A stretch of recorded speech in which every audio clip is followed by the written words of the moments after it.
Your world, your job, your friends, your language, your habits, your life as you know it. Imagine you leave all of this behind and just go on a solo ride around the world. Who will you become if you follow this path all the way? What will the journey teach you?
Hello everyone, welcome to my channel and welcome to this super special and super exciting episode. The book that I wrote in German about my solo journey around the world will finally be published in English from today on. It's a book full of stories and full of adventure.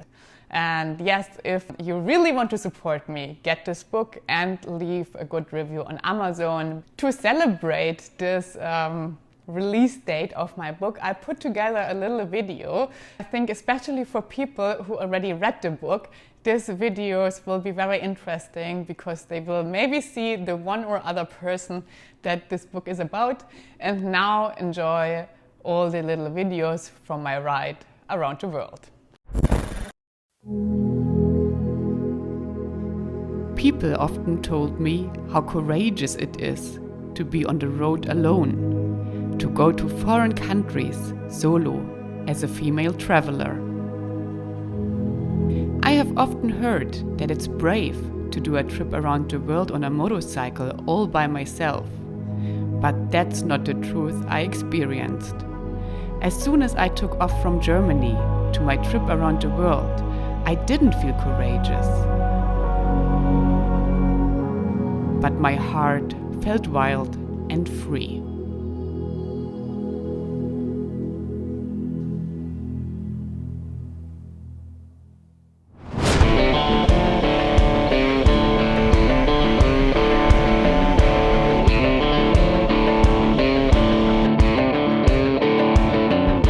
Within a few days, traveling started to be my new normal. Being on the road became my new everyday life. I was about to realize that the most courageous thing I ever did was not the ride itself, but to take the decision to leave my old life behind for the big unknown.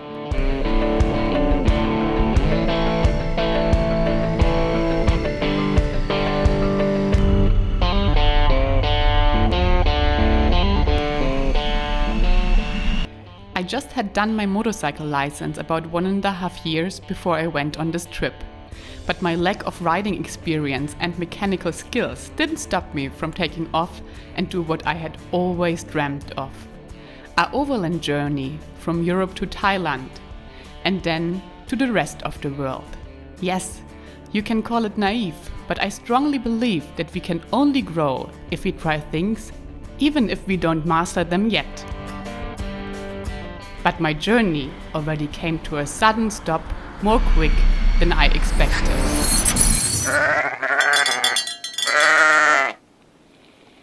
I got right into a military coup in Istanbul. I was worried that my trip would end right here in Istanbul, still on the European continent. But the coup failed, and it took only 2 days before I hit the road again.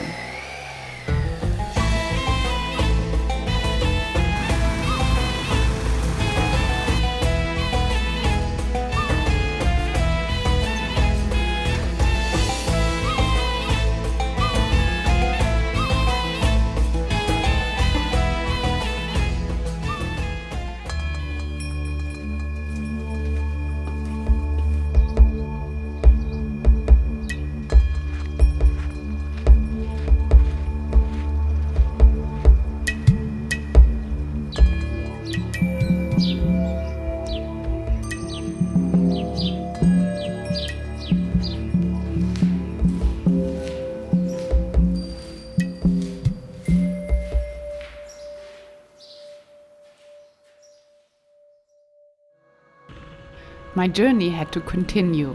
I crossed eastern Anatolia, traversed the mountain ranges of the Greater Caucasus in Georgia, and then the one thing happened that I always was most scared of. In the autonomous Russian Republic Kalmykia, I crashed with my motorcycle Clio and passed out. To make this short, because it's an important part of my book, my health was not very good, neither was my motorcycle Clio. But I met a Russian guy called Shenya, who was about to become my first real new friend on this journey. Maybe because his drill skills were so amazing. Or even more because we continued traveling together through Russia, Kazakhstan and Uzbekistan.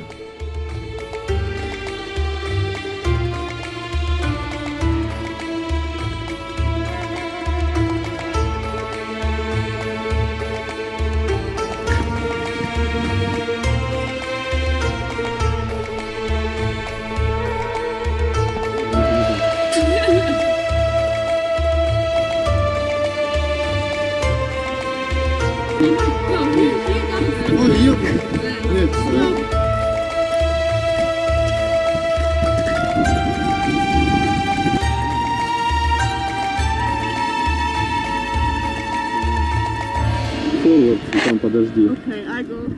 Shenya's and my ways departed in Uzbekistan, but soon destiny would let our paths cross again, more or less by accident.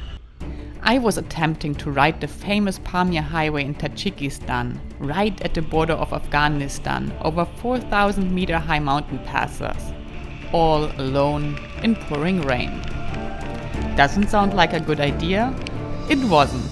I got stuck, burned my clutch and had to be digged out of the mud by a group of enduro riders who luckily came by. The result of this encounter, a very special friendship with a sniper. The sun is coming up, are you ready to go? We can take a ride, we can take it slow. Hello. It's my law, I'ma let you be.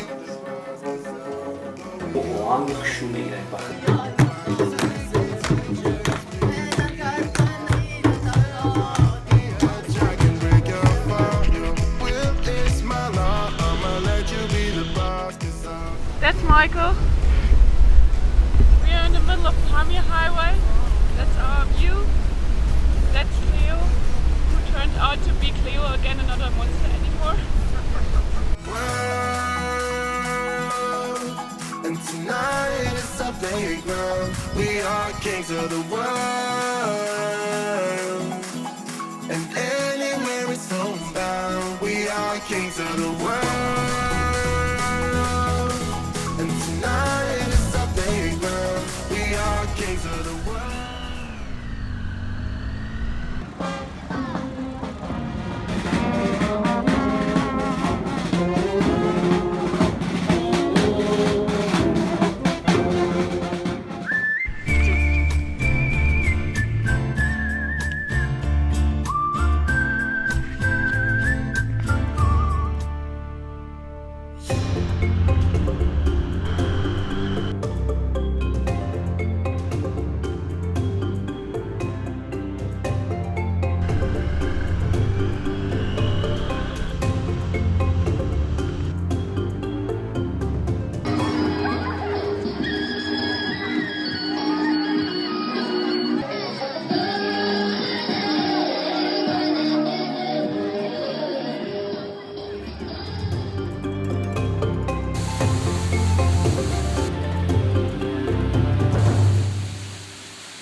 I crossed from Kyrgyzstan through China to Pakistan, one of the most memorable countries of my whole journey.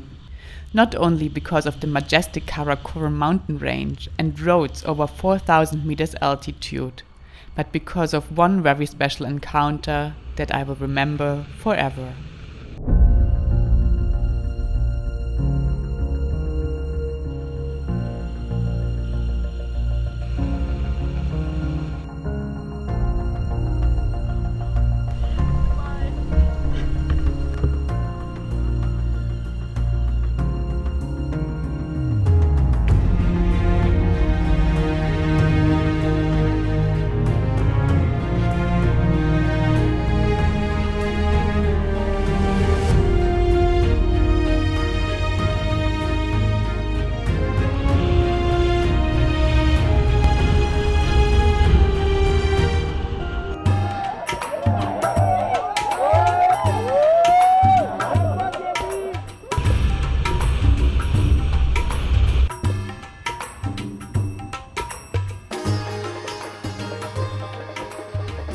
India and Nepal came with their own challenges.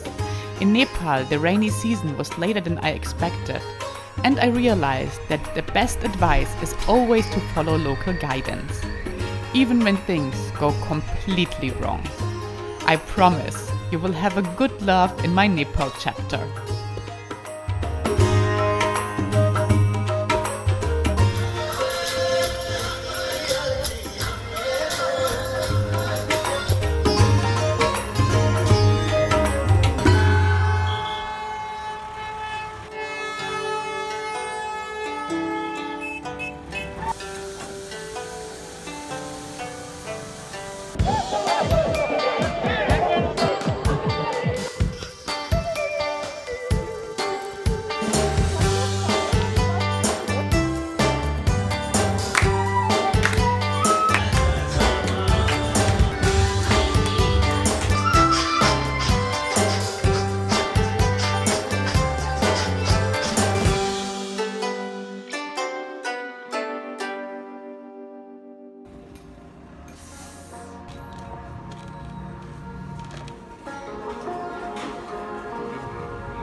Reaching Southeast Asia was special for me. It was like fulfilling my dream. Riding all the way from Germany to Thailand, without being on a ship or in an airplane once. But this little victory was followed by one of the darkest chapters of my journey. After shipping my motorcycle and flying to Australia, where traveling became much more easy without any big cultural or language barriers, I started to feel the sacrifice that being on the road 24/7 demanded. I felt my lowest in Down Under. I really don't feel on top of my game.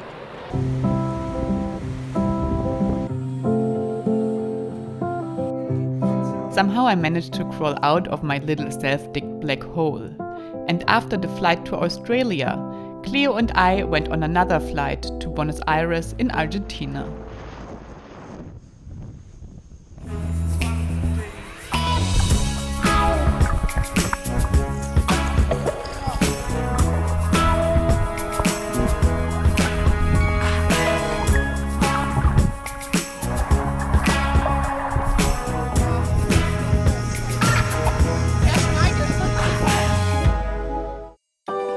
I traveled to the end of the world, to Ushuaia, the most southern city in the world, and I realized how different traveling on the American continent was.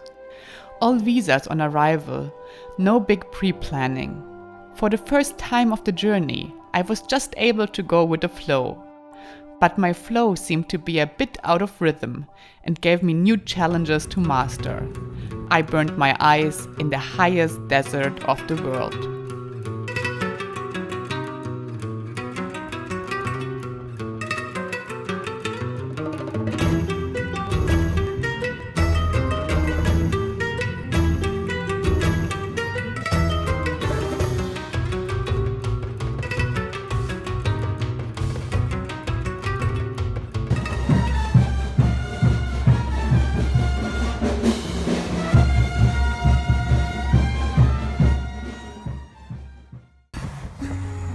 One of the hardest parts of traveling is letting go of your expectations. I had to learn this the hard way when Peru encountered a catastrophic flooding with hundreds of people dying in the floods and landslides and the Panamericana being just washed away, making continuing my ride impossible for weeks. Cleo and I decided to take a shortcut, shipped to Panama City from Lima with a short stop in Colombia for myself.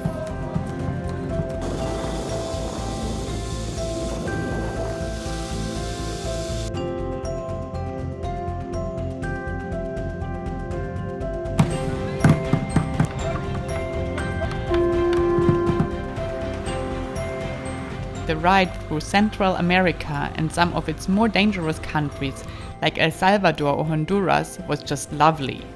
But things were about to change right after I crossed into the US. Bed bugs, an exploded rear wheel bearing, and my father being sick made life on the road quite hard. But support was about to arrive on an Italian diva, my travel partner, who was not my travel partner back then, and who you will get a lot of more information about if you read my book. The sun is coming up, are you ready to go? We can take a ride, we can take it slow. Yeah, well, it's my law, I'ma let you be the boss, 'cause I'll go where you go. I'll take you to a place we can see it all. Don't judge me, but somehow I managed to become friends with a lot of former criminals on this trip around the world.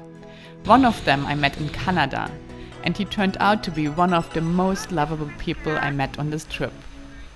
But an encounter with a US-American motorcycle gang didn't end that well and brought me in a lot of trouble.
Hi.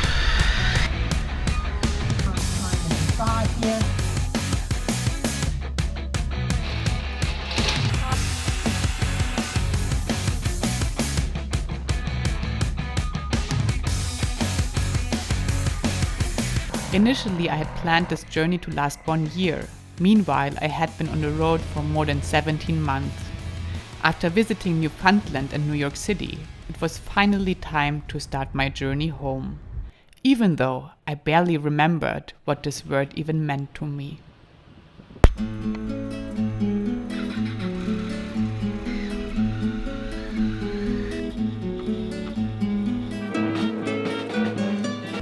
The last transport with an airplane took Leo and me to Morocco, from where I was about to ride home and close the circle of my trip, but where I as well experienced the biggest and most tragic loss of this whole journey.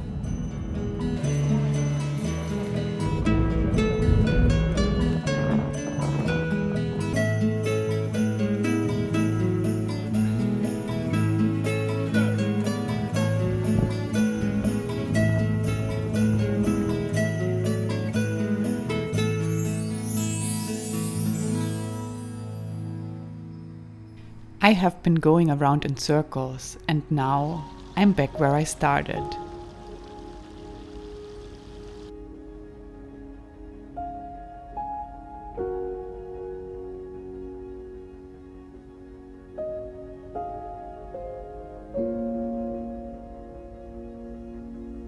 In this circle is the world that now once again lies before me, as it does for all of us. It entrusts every one of us with holding some of its secrets, and a different one to each of us. If a decision can change everything, why haven't you made one for such a long time?